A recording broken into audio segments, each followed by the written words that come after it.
माननीय सदस्यगण, मैं 18वें लोकसभा के सभी नवनिर्वाचित सदस्यों को बहुत बहुत बधाई और शुभकामनाएं देती हूँ। आप सभी यहाँ देश के मतदाताओं का विश्वास जीतकर आए हैं। देश सेवा और जन सेवा का ये सौभाग्य बहुत कम लोगों को मिलता है। मुझे पूरा विश्वास है आप राष्ट्र प्रथम की भावना के साथ अपना दायित्व निभाएंगे, 140 करोड़ देशवासियों की आकांक्षाओं की पूर्ति का माध्यम बनेंगे। मैं श्री ओम बिरला जी को लोकसभा के अध्यक्ष की गौरवपूर्ण भूमिका के निर्वहन के लिए शुभकामनाएं देती हूँ। उनके पास सार्वजनिक जीवन का बहुत व्यापक अनुभव है।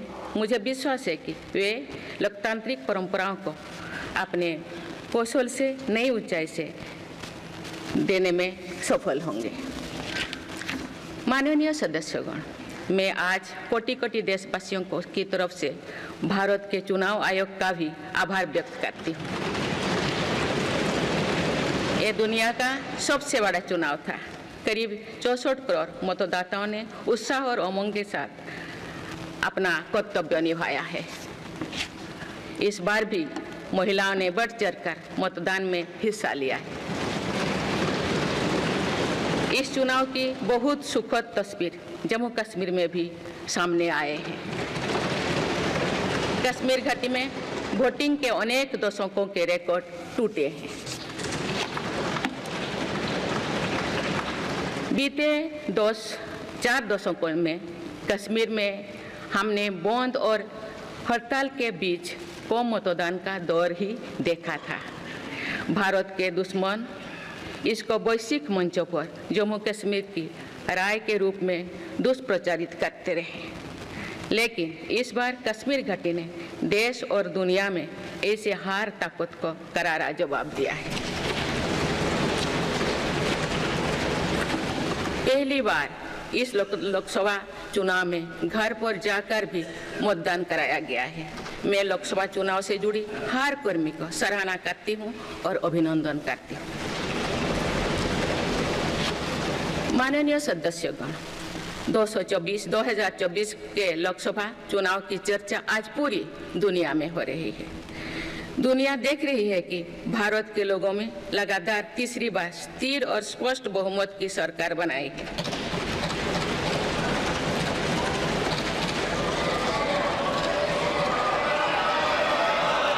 छह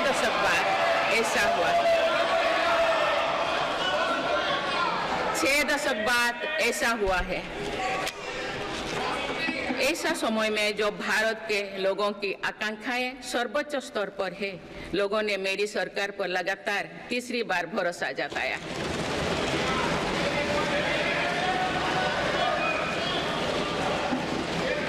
भारत के लोगों को ये पूर्ण विश्वास है कि उनकी आकांक्षाएं सिर्फ मेरी सरकार ही पूरा कर सकती है।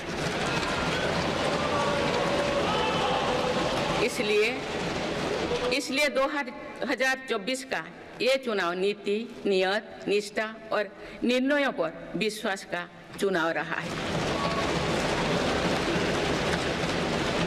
मजबूत और निर्णायक सरकार में विश्वास, सुशासन, स्थिरता और निरंतरता में विश्वास, ईमानदारी और कड़ी मेहनत में विश्वास, सुरक्षा और समृद्धि में विश्वास, सरकार की गारंटी और डिलीवरी पर विश्वास, विकसित भारत के संकल्प में विश्वास। मेरी सरकार ने 10 वर्षों से सेवा और सुशासन का जो मिशन जनाया है, ये उस पर मुहर है। ये जनादेश है कि भारत की विकसित बनाने का काम बिना रुके चलता रहे और भारत अपने लक्ष्यों की प्राप्ति करते रहे।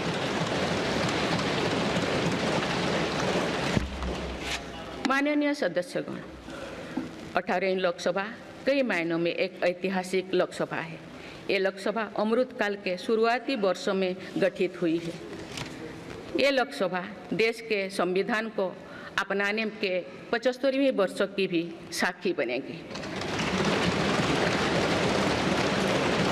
मुझे विश्वास है कि इस लोकसभा में जन कल्याण के फसलों का नवीन अध्याय लिखा जाएगा। आगामी सत्रों में मेरी सरकार अपने इस कार्यकाल का पहला बजट पेश करने जा रही है।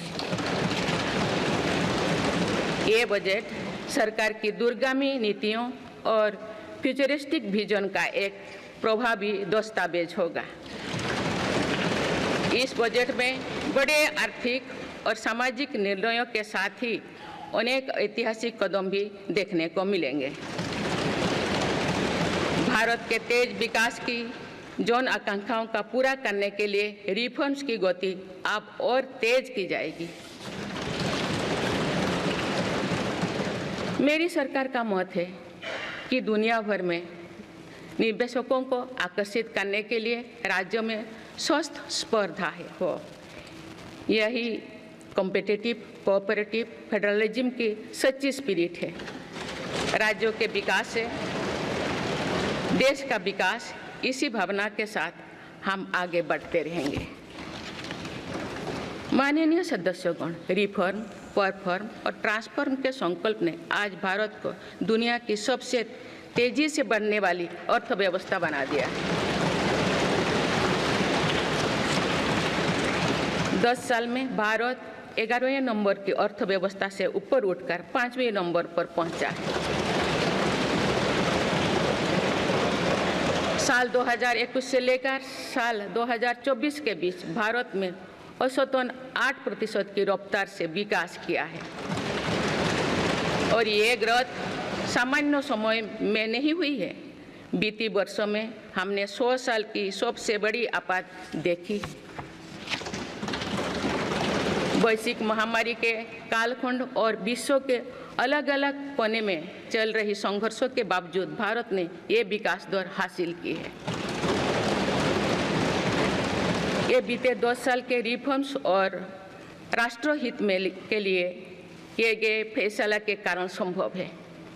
आज भारत अकेले ही दुनिया की ग्रोथ में 15% का योगदान दे रही है। अब मेरी सरकार भारत को विश्व की तीसरे नंबर की इकोनॉमी बनाने में जुटी हुई है। इस लक्ष्य की प्राप्ति विकसित भारत की नींव को भी मजबूत करने में के काम करेगी। माननीय सदस्यगण, मेरी सरकार अर्थव्यवस्था के 3 स्तंभ मैन्युफैक्चरिंग, सर्विसेज और एग्रीकल्चर को बराबर महत्व दे रही है। PLI स्कीम्स और ईज ऑफ डूइंग बिजनेस से बड़े पैमाने पर निवेश और रोजगार के अवसर बढ़ रही है। पारंपरिक सेक्टर्स के साथ साथ सनराइज सेक्टर्स को भी मिशन मोड पर बढ़ावा दिया जा रहा है। चाहे सेमीकंडक्टर हो या सोलर हो, चाहे इलेक्ट्रिक व्हीकल हो या इलेक्ट्रॉनिक्स गुड्स हो, चाहे ग्रीन हाइड्रोजन हो या बैटरीज हो, चाहे एयरक्राफ्ट कैरियर्स हो या फाइटर जेट्स हो, भारत इन सब सेक्टर्स में अपना विस्तार कर रहा है। लॉजिस्टिक्स कॉस्ट को कम करने के लिए भी मेरी सरकार लगातार प्रयास कर रही है। सरकार सर्विस सेक्टर को भी मजबूत करने में जुटे हैं। आज IT से लेकर टूरिज्म तक, हेल्थ से लेकर वेलनेस तक हर सेक्टर में भारत लीडर बन रहा है और इससे बड़ी संख्या में रोजगार और स्वरोजगार के नए मौके बन रहे हैं। माननीय सदस्यगण, पिछले 10 वर्षों में मेरी सरकार द्वारा ग्रामीण अर्थव्यवस्था के हर पहलू पर बहुत जोर दिया गया है। गांव में कृषि आधारित उद्योगों, डेयरी और फिशरीज आधारित उद्योगों का विस्तार किया जा रहा है। इसमें भी सहकारिता को प्राथमिकता दी गई है।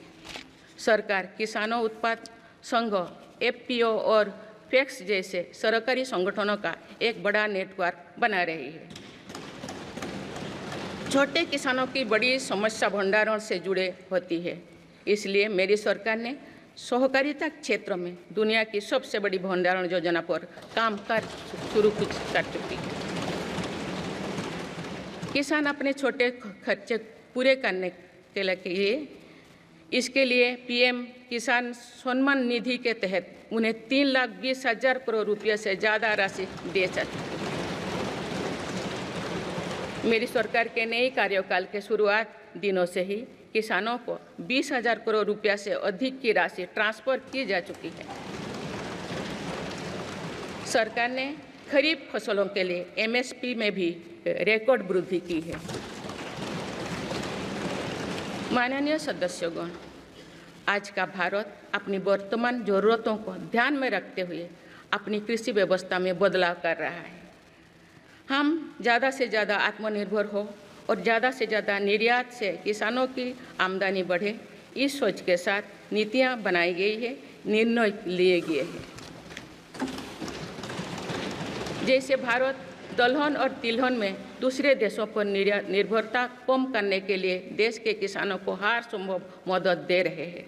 ग्लोबल मार्केट में किस तरह के फूड प्रोडक्ट की डिमांड ज़्यादा है, इसके आधार पर नई रणनीति बनाई जा रही है।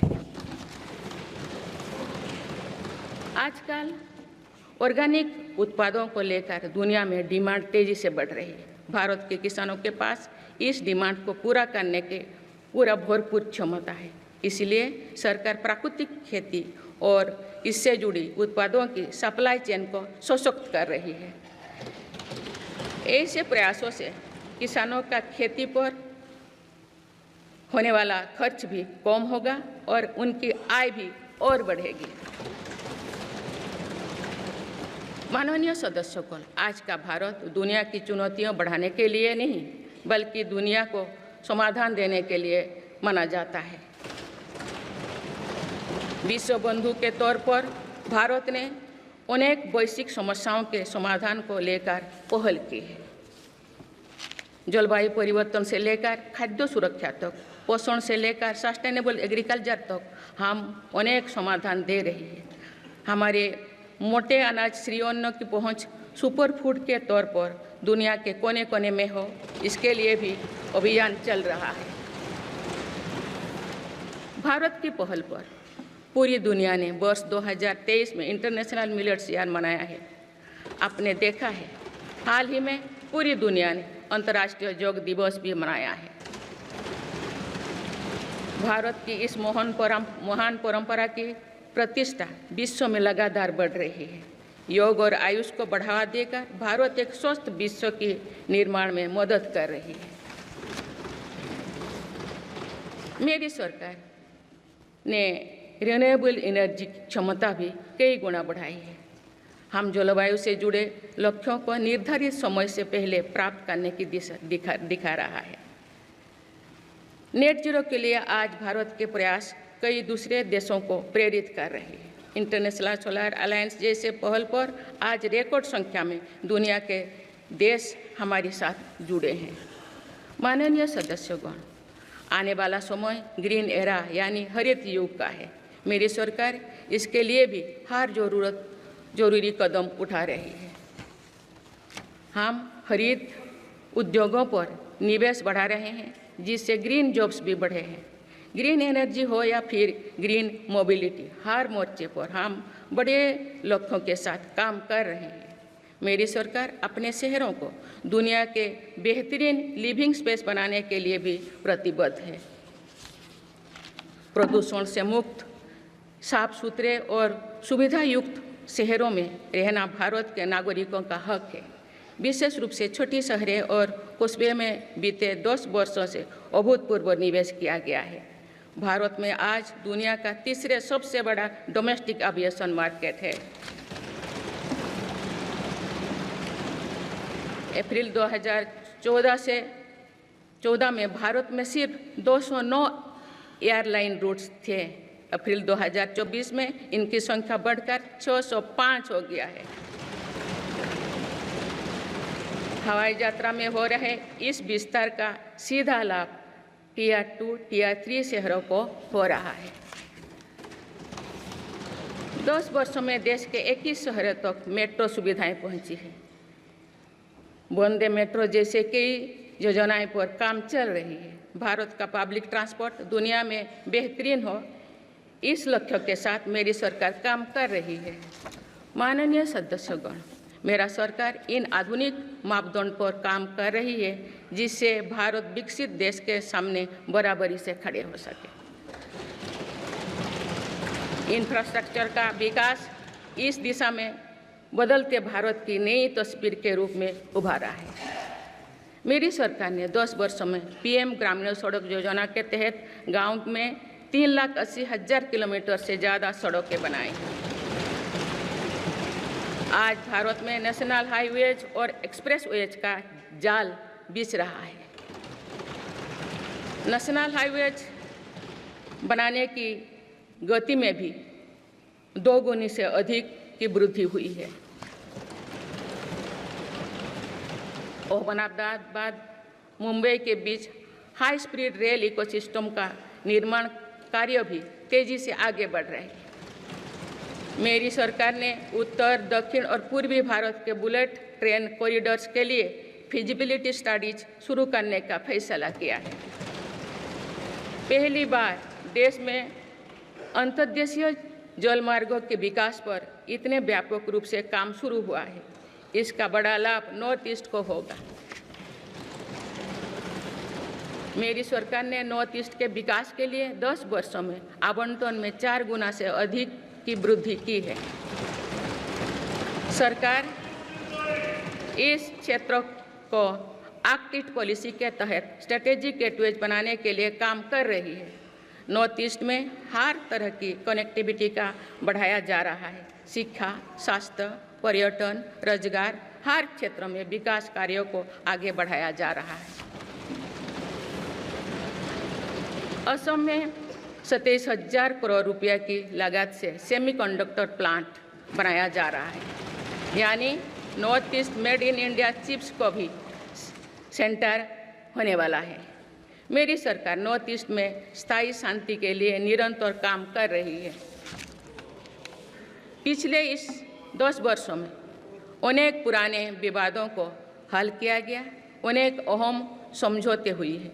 नॉर्थ ईस्ट में अशांत क्षेत्रों में तेज विकास करके चरणबद्ध तरीके से अफवाह हटाने का काम भी जारी है। देश के हर क्षेत्रों में विकास के नए आयाम भारत के भविष्य का उद्घोष कर रहे हैं। माननीय सदस्य, वुमेन लेड डेवलपमेंट के लिए समर्पित मेरी सरकार ने महिला सशक्तिकरण के एक नई युग की शुरुआत की है। देश की नारी शक्ति लंबे समय तक लोकसभा और विधानसभा में अधिक भागीदारी की मांग कर रही थी। आप उनके पास नारी शक्ति बंधन अधिनियम की ताकत है। सरकार की योजनाओं की वजह से पिछले 1 दशक में महिलाओं का आर्थिक सामर्थ्य बढ़ा है। आप जानते हैं कि बीते 10 वर्षों में बने 4 करोड़ पीएम आवास में से ज़्यादातर महिलाओं के नाम ही आवंटित हुई है। आप तीसरी कार्यकाल के शुरुआत में ही सरकार ने 3 करोड़ नए घर बनाने की स्वीकृति दे दी है। इनमें से भी अधिकतर घर महिलाओं के नाम पर ही आवंटित होंगे। बीते 10 वर्षों में 10 करोड़ महिलाएं सेल्फ हेल्प ग्रुप्स से जुड़े हैं। मेरी सरकार ने 3 करोड़ महिलाओं को लखपति दीदी बनाने के लिए व्यापक अभियान चलाए हैं। इसके लिए सेल्फ हेल्प ग्रुप्स को आर्थिक मदद भी बढ़ाई जा रही है। सरकार का प्रयास है कि महिलाओं का कौशल बढ़े, कमाई के साधन बढ़े और उनका सम्मान भी बढ़े। नमो ड्रोन दीदी योजना इस लक्ष्य की पूर्ति में सहायक बन रही है। इस योजना के तहत हजारों सेल्फ हेल्प ग्रुप्स की महिलाओं को ड्रोन दिए जा रहे हैं। ड्रोन पायलट बनने की ट्रेनिंग भी दी जा रही है। मेरी सरकार ने हाल ही में कृषि खेती सखी कार्यक्रम भी शुरू किया है। इसके तहत अभी तक सेल्फ हेल्प ग्रुप्स की 30,000 महिलाओं को कृषि सखी के रूप में प्रमाण पत्र दिए गए हैं। कृषि सखियों को आधुनिक खेती की तकनीक में प्रशिक्षण किया जा रहा है ताकि वे कृषि को और आधुनिक बनाने में किसानों की मदद कर सकें।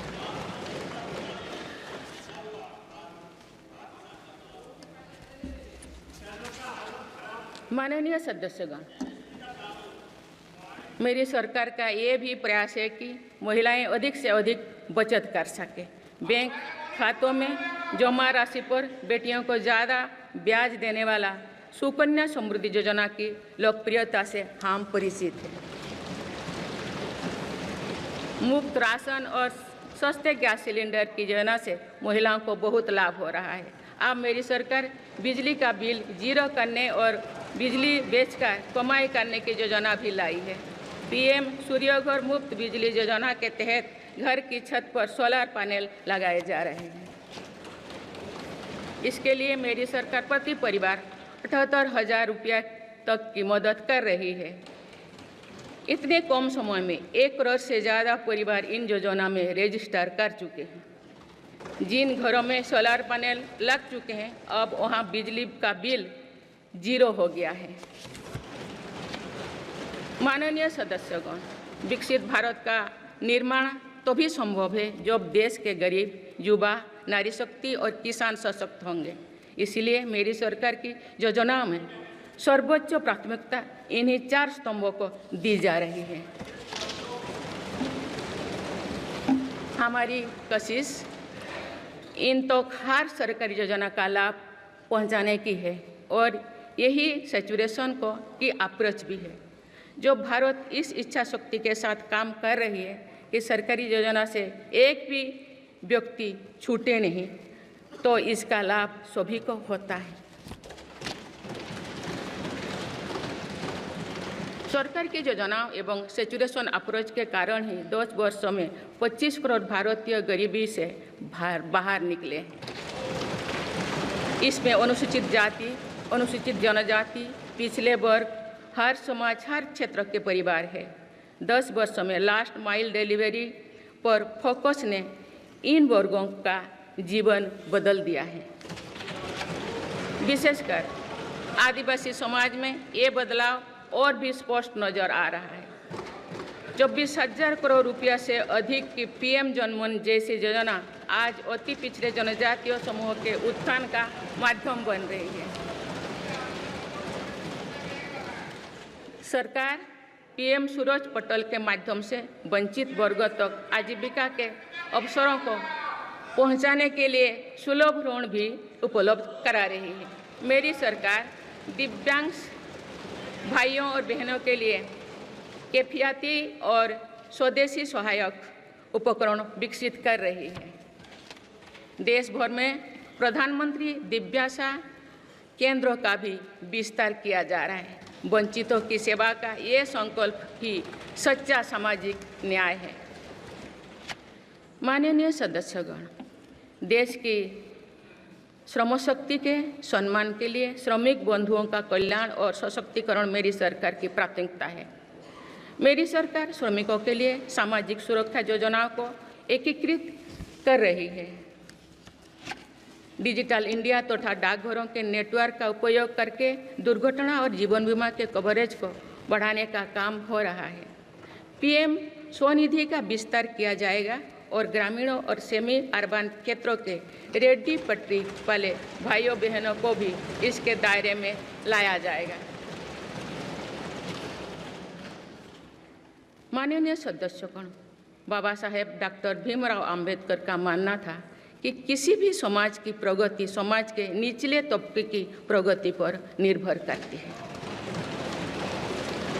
पिछले 10 वर्षों में राष्ट्र की उपलब्धियों और विकास का आधार गरीब का सशक्तिकरण रहा है। मेरी सरकार ने पहली बार गरीब को ये एहसास करवाया कि सरकार उनकी सेवा में है। कोरोना के कठिन समय में सरकार ने 80 करोड़ लोगों को मुफ्त राशन देने के लिए पीएम गरीब कल्याण अन्न योजना शुरू की। इस योजना का लाभ उन परिवारों को भी मिल रहा है जो गरीबी से बाहर निकले हैं, ताकि उनके कदम वापस पीछे ना जाए।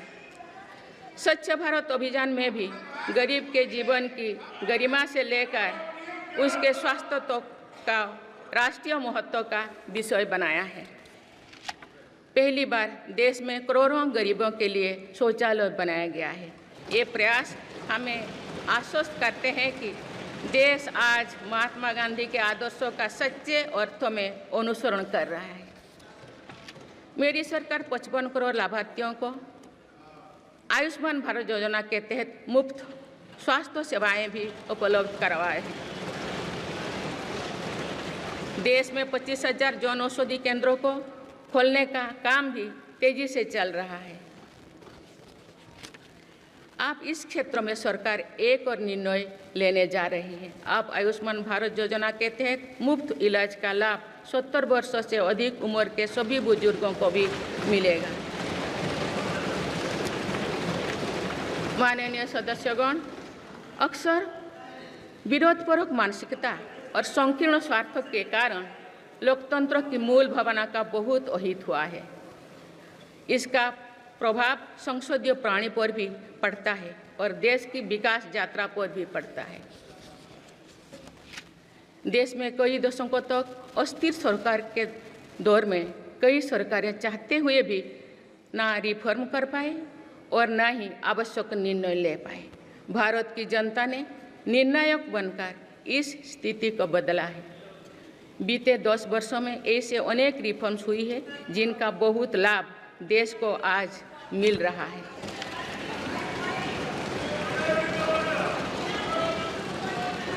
जब ये रिफॉर्म्स किए जा रहे थे तो भी इनका विरोध किया गया था। नकारात्मकता फैसले की कोशिश की गई थी, लेकिन ये सारे रिफॉर्म्स समय की कसौटी पर खरे साबित हुए हैं। 2 साल पहले भारत के बैंकिंग सेक्टर को डूबने से बचाने के लिए सरकार ने बैंकिंग रिफॉर्म्स किए, IBC जैसी कानून बनाए। आज इन्हीं रिफॉर्म्स ने भारत के बैंकिंग सेक्टर को दुनिया के सबसे मजबूत बैंकिंग सेक्टर में से एक बना लिया। हमारे सार्वजनिक क्षेत्रों के बैंक आज मजबूत और लाभदायक है। सार्वजनिक क्षेत्रों के बैंकों के लाभ 2023-24 में 1.4 लाख करोड़ रुपये को पार कर गया, जो पिछले वर्षों की तुलना में 35% अधिक है। हमारे बैंकों की मजबूती उन्हें ऋण आधार का विस्तार करने और राष्ट्र के आर्थिक विकास में योगदान करने के लिए सक्षम बनाती है। सरकारी बैंकों का NPA भी लगातार कम हो रही है। आज SBI रिकॉर्ड मुनाफे पर है। आज LIC पहले से कहीं अधिक मजबूत है। आज HAL भी देश की डिफेंस इंडस्ट्री को ताकत दे रही है। आज GST भारत की इकोनॉमी को फॉर्मलाइज करने का, व्यापार कारोबार को आसान बनाने का माध्यम बना रहे हैं। अप्रैल महीने में पहली बार GST कलेक्शन ने 2 लाख करोड़ रुपये का स्तर पार कर गया है। इससे राज्यों की आर्थिक ताकत भी बढ़ी है। डिजिटल इंडिया और डिजिटल पेमेंट्स के प्रति भी आज पूरा विश्व आकर्षित हो रही है। माननीय सदस्यगण, एक सशक्त भारत के लिए हमारे सैन्य बलों में आधुनिकता जरूरी है। युद्ध की स्थिति में हम सर्वश्रेष्ठ रहें, इसके लिए सेनाओं में रिफॉर्म्स की प्रक्रिया निरंतर जारी रहनी चाहिए। इसी सोच के साथ मेरी सरकार ने बीते 10 वर्षों में डिफेंस सेक्टर बनाने के कई महत्वपूर्ण कदम उठाए हैं। ऑर्डिनेंस फैक्ट्रीज के रिफॉर्म से डिफेंस सेक्टर को बहुत लाभ हुआ है। 40 से अधिक ऑर्डिनेंस फैक्ट्रीज को 7 निगमों में संगठित करने से उनकी क्षमता और दक्षता दोनों बढ़ी है। ऐसे ही रिफॉर्म्स के कारण भारत आज 1 लाख करोड़ रुपये से अधिक की डिफेंस मैन्युफैक्चरिंग कर रहा है। पिछले एक दशक में हमारे डिफेंस एक्सपोर्ट 18 गुना अधिक होकर 21,000 करोड़ रुपया तक पहुंच चुका है। फिलीपींस के साथ ब्रह्मास मिसाइल का रक्षा सौदा डिफेंस एक्सपोर्ट के क्षेत्र में भारत की पहचान मजबूत कर रहा है। सरकार ने युवाओं और उनके स्टार्टअप्स को बढ़ावा देकर आत्मनिर्भर डिफेंस सेक्टर की मजबूत नींव तैयार की है। मेरी सरकार उत्तर प्रदेश और तमिलनाडु में 2 डिफेंस कॉरिडोर्स भी विकसित कर रही है। हम सभी के लिए एक खुशी की बात है कि पिछले वर्ष हमारी सैन्य जरूरतों की लगभग 70% खरीद भारतीय उद्योगों से ही की गई है। हमारी सेनाओं ने 500 से अधिक सैन्य साजो सामान को विदेशों में नहीं मंगाना तय किया है। ये सभी हथियार और उपकरण अब सिर्फ भारतीय कंपनियों से ही खरीद की जाएगी। मेरी सरकार ने सैनिकों के हितों को भी हमेशा प्राथमिकता दी है, तभी 4 दशक के बाद वन रैंक वन पेंशन को लागू किया गया है। इसके तहत अब तो 1,20,000 करोड़ रुपया दिए जा चुके हैं। शहीद सैनिकों के सम्मान के लिए सरकार ने कर्तव्य पथ के एक छोर पर नेशनल वॉर मेमोरियल की स्थापना भी की है। ये प्रयास केवल वीर जवानों के प्रति कृतज्ञ राष्ट्र का नमन ही नहीं है, बल्कि राष्ट्र प्रथम की अनवरत प्रेरणा का स्रोत भी है। माननीय सदस्यगण, मेरी सरकार देश के हर युवा को बड़े सपने देखने और उन्हें साकार करने के लिए जरूरी माहौल बनाने में जुटी है। बीते 10 वर्षों में ऐसे हर अवरोध को हटाया गया है जिसके कारण युवाओं को परेशानी थी। पहले अपने ही प्रमाण पत्रों को अटेस्ट करने के लिए युवाओं को भटकना पड़ता था। अब युवा सेल्फ अटेस्टेड करने का काम कर रहे हैं। केंद्र सरकार की ग्रुप सी, ग्रुप डी भर्तियों से इंटरव्यू को खत्म किया गया है। पहले जो विद्यार्थी सिर्फ भारतीय भाषा में पढ़ाई करते थे, उनके साथ अन्याय की जाती थी। मेरी सरकार ने नई राष्ट्रीय शिक्षा नीति लागू कर इस अन्याय को दूर करने के लिए कदम उठाए। युवाओं को अब भारतीय भाषा में इंजीनियरिंग की पढ़ाई का विकल्प भी मिला है। विगत 10 वर्ष में देश में 7 नई IIT, 16 IIIT, 7 IIM, 15 नए एम्स, 315 मेडिकल कॉलेज और 390 विश्वविद्यालय स्थापित किया गया है। मेरी सरकार इन संस्थानों को और मजबूत बनाकर आवश्यकता के अनुसार इनकी संस्था को भी बढ़ाएंगे। सरकार एक डिजिटल विश्वविद्यालय बनाने की दिशा में भी काम कर रही है। अटल टिंकरिंग लैब्स, स्टार्टअप इंडिया और स्टैंडअप इंडिया जैसे अभियान हमारे युवाओं का सामर्थ्य बढ़ा रहे हैं। इन्हीं प्रयासों से आज भारत दुनिया का तीसरा सबसे बड़ा स्टार्टअप इकोसिस्टम बन चुका है। माननीय सदस्यगण, सरकार का ये निरंतर प्रयास है कि देश के युवाओं को अपनी प्रतिभा दिखाने का उचित अवसर मिले। सरकारी भर्ती हो या फिर परीक्षाएं, सुनिए, परीक्षाएं किसी भी कारण से इनमें रुकावट आए, ये उचित नहीं है। इनमें शुचिता और पारदर्शिता बहुत जरूरी है। हाल ही में कुछ परीक्षाओं में हुई पेपर लीक की घटनाओं की निष्पक्ष जांच और दोषियों को कड़ी से कड़ी सजा दिलवाने के लिए मेरी सरकार प्रतिबद्ध है।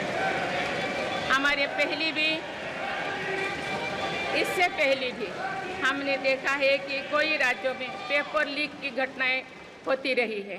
इस पर दलीय राजनीति से ऊपर उठकर देशव्यापी ठोस उपाय करने की जरूरत है। संसद ने भी परीक्षा में होने वाली गड़बड़ियों के विरुद्ध एक सख्त कानून बनाया है। मेरी सरकार परीक्षाओं से जुड़ी संस्थाओं, उनके कामकाज के तरीके, परीक्षा प्रक्रिया सभी में बड़ी सुधार करने की दिशा में काम कर रही है। माननीय सदस्यगण, मेरी सरकार ने युवाओं की राष्ट्र निर्माण में भागीदारी और बढ़ाने के लिए मेरा युवा भारत माय भारत अभियान की शुरुआत भी की है। इसमें अब तक 1.5 करोड़ से अधिक युवाओं का पंजीकरण हो चुका है। इस पहल से युवा में नेतृत्व कौशल और सेवा भावना का बीजारोपण होगा। आज हमारे युवाओं को खेलों में भी आगे बढ़ने के नए अवसर मिल रहे हैं। मेरी सरकार के प्रभावी प्रयासों का परिणाम है कि भारत के युवा खिलाड़ी वैश्विक मंचों पर रिकॉर्ड संख्या में मेडल्स जीत रहे हैं। कुछ ही दिनों बाद पेरिस ओलंपिक्स में भी शुरू होने वाले जा रहे हैं। ओलंपिक्स में देश का प्रतिनिधित्व करने वाले हर खिलाड़ी पर हमें गर्व है। मैं उन्हें अपनी शुभकामनाएं देती हूँ। इन उपलब्धियों को और आगे ले जाने के लिए भारतीय ओलंपिक संघ 2036 ओलंपिक्स खेलों की मेजबानी की तैयारी भी कर रही है। माननीय सदस्यगण, जुलाई की पहली तारीख से देश में भारतीय न्याय संहिता भी लागू हो जाएगी।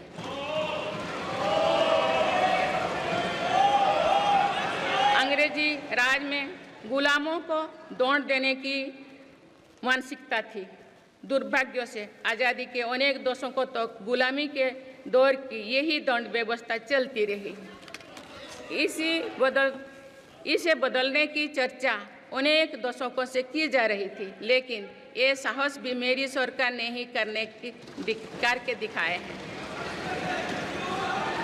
अब दंड के जगह न्याय को प्राथमिकता होगी, जो हमारे संविधान की भी भावना है। इन नई कानूनों से न्याय प्रक्रिया में तेजी आएगी।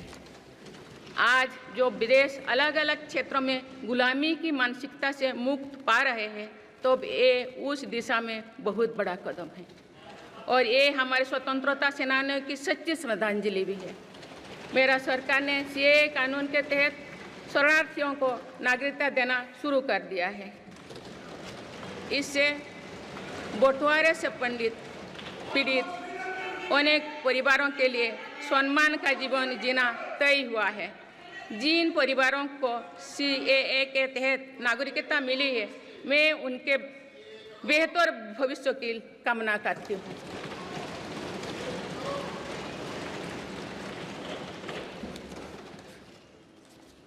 माननीय सदस्यगण, मेरी सरकार भविष्य निर्माण के प्रयासों के साथ ही भारतीय संस्कृति के वैभव और विरासत को फिर से स्थापित कर रही है। हाल में नालंदा यूनिवर्सिटी के भव्य कैंपस के रूप में इसमें एक नया अध्याय जुड़ा है। नालंदा सिर्फ एक यूनिवर्सिटी मात्र नहीं थी, बल्कि ये वैश्विक ज्ञान केंद्र के रूप में भारत के गौरवशाली अतीत का प्रमाण थी। मुझे विश्वास है कि नई नालंदा यूनिवर्सिटी भारत को ग्लोबल नॉलेज हब बनाने में सहायक सिद्ध होगी। मेरी सरकार का ये प्रयास है कि भावी पीढ़ियों को हजारों वर्षों की हमारी विरासत प्रेरणा देती है। इसलिए पूरे देश में तीर्थस्थलों को आस्था और आध्यात्म के केंद्रों को सजाया संवारा जा रहा है। माननीय सदस्यगण, मेरी सरकार विकास के साथ ही विरासत पर भी उतना ही गर्व करते हुए काम कर रही है।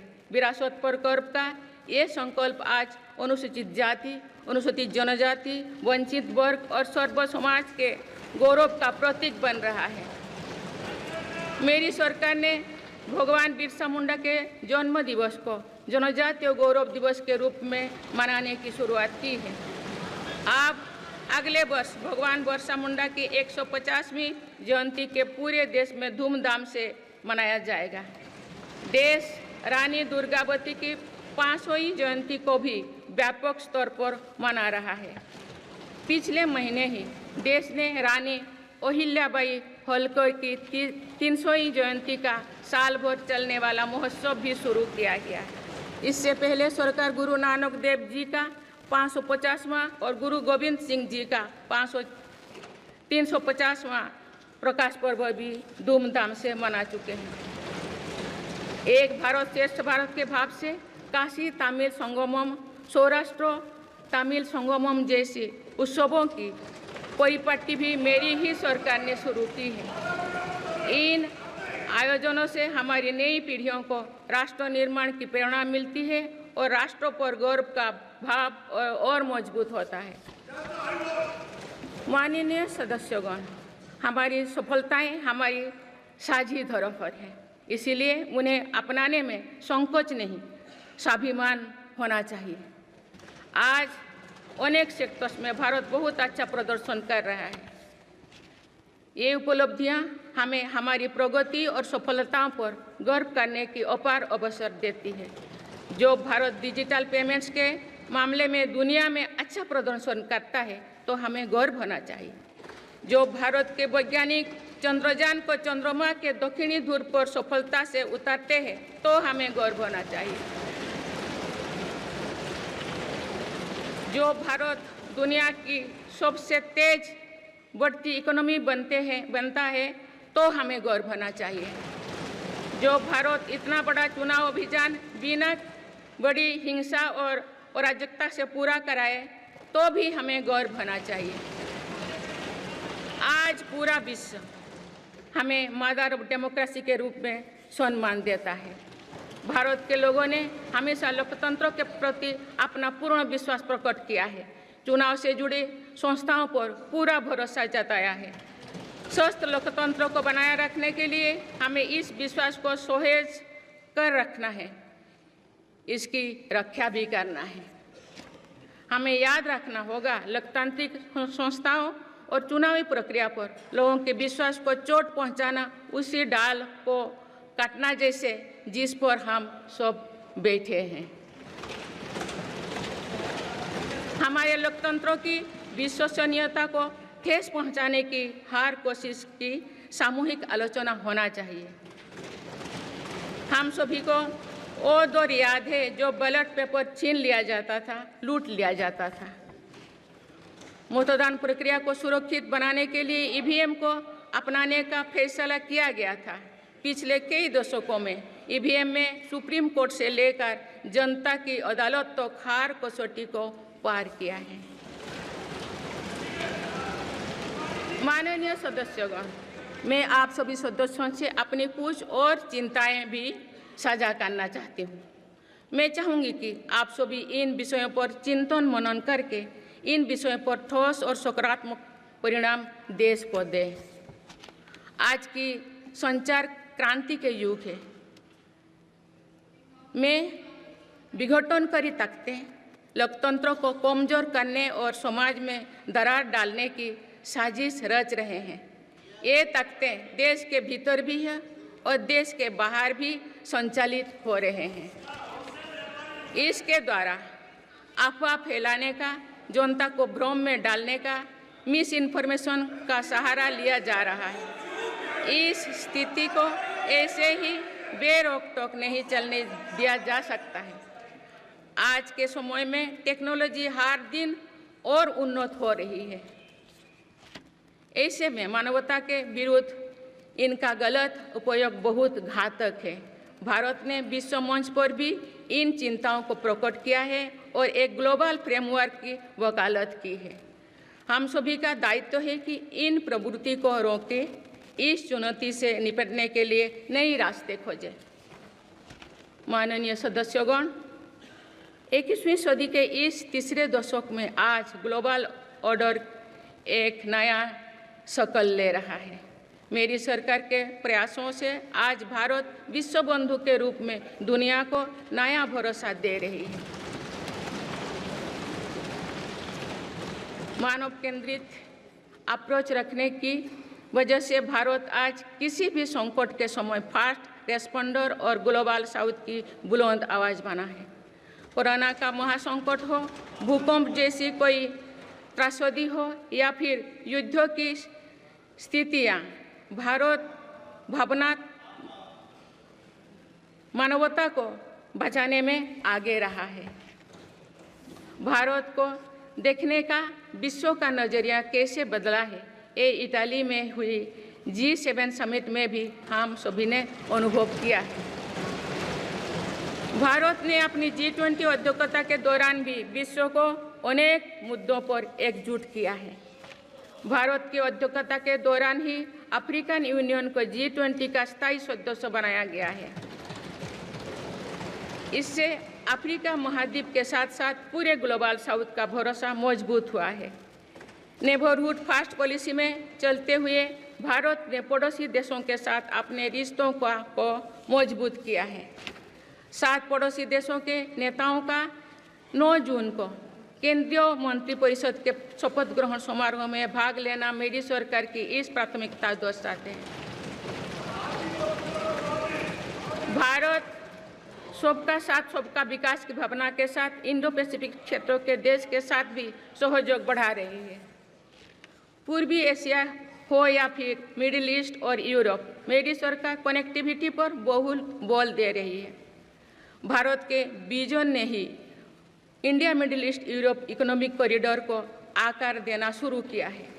ये कॉरिडोर 21वीं सदी के सबसे बड़ी गेम चेंजर में एक सिद्ध होगा। माननीय सदस्यगण, आने वाला कुछ महीने में भारत एक गणतंत्र के रूप में 75वें वर्ष पूरी करने जा रहे हैं। भारत का संविधान बीते दशकों में हर कसौटी पर खरा उतरा है। जब संविधान बन रहा था तब भी दुनिया में ऐसे ताकतें थे जो भारत के असफल होने की कामना कर रही थी। देश में संविधान लागू होने के बाद भी संविधान पर अनेक बार हमले हुए हैं। आज 27 जून है। 25 जून 1975 को लागू हुआ आपातकाल संविधान पर सीधे हमले का सबसे बड़ा और काला अध्याय था।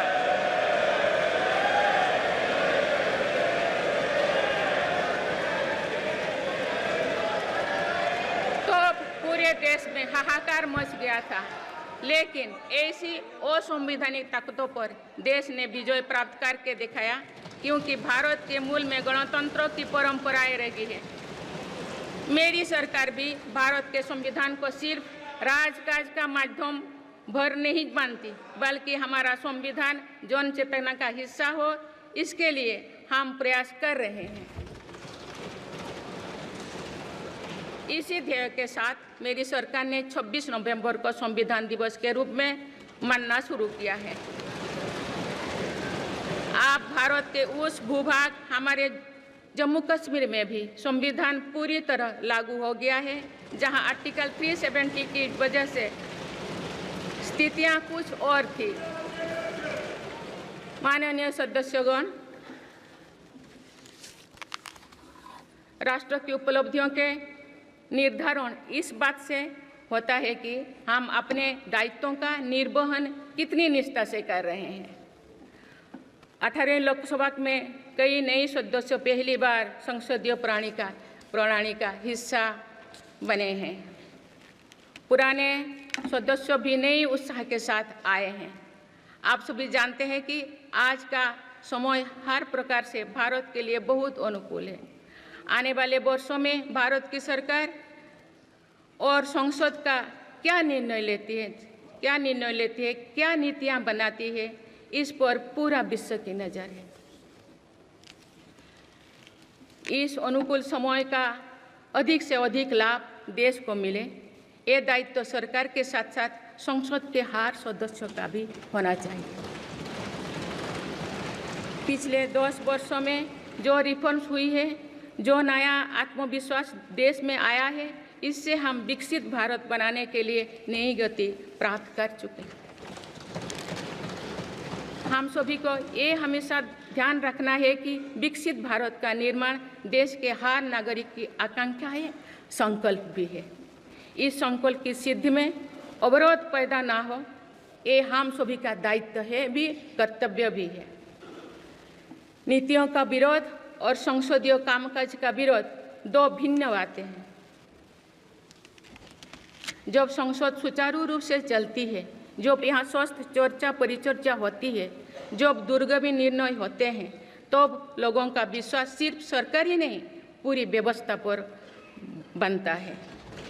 इसीलिए मुझे भरोसा है कि संसद के पल पल का सदुपयोग होगा, जनहित को प्राथमिकता मिलेगा। माननीय सदस्यगण, हमारे वेदों में हमारे ऋषियों ने हमें कुछ नीति वाणी दिए हैं, जैसे कि समान मंत्र हो समिति ही समानी की प्रेरणा दी है। अर्थात हम एक समान विचार और लक्ष्य लेकर एक साथ काम करें। यही इस संसद की मूल भावना है। इसलिए जब भारत तीसरी नंबर की इकोनॉमी बनेगा, तो देश की इस सफलता में आपकी भी सहभागिता होगी। हम जब 2027 में आज़ादी की शताब्दी का उत्सव विकसित भारत के रूप में मनाएंगे, तो इस पीढ़ी को भी श्रेय मिलेगा। आज हमारे युवाओं में जो सामर्थ्य है, आज हमारे संकल्प में जो निष्ठा है, हमारी जो असंभव सी लगने वाली उपलब्धियां हैं, ये इस बात का प्रमाण है कि आने वाला दौर भारत का दौर है। ये सदी भारत की सदी है और इसका प्रभाव आने वाली 1000 वर्षों तक रहेगा। आइए हम सब मिलकर पूर्ण कर्तव्यनिष्ठा के साथ राष्ट्रीय संकल्पों की सिद्धि में जुट जाएं, विकसित भारत बनाएं। आप सभी को मेरा बहुत बहुत बहुत शुभकामनाएं। धन्यवाद। जय हिंद, जय भारत।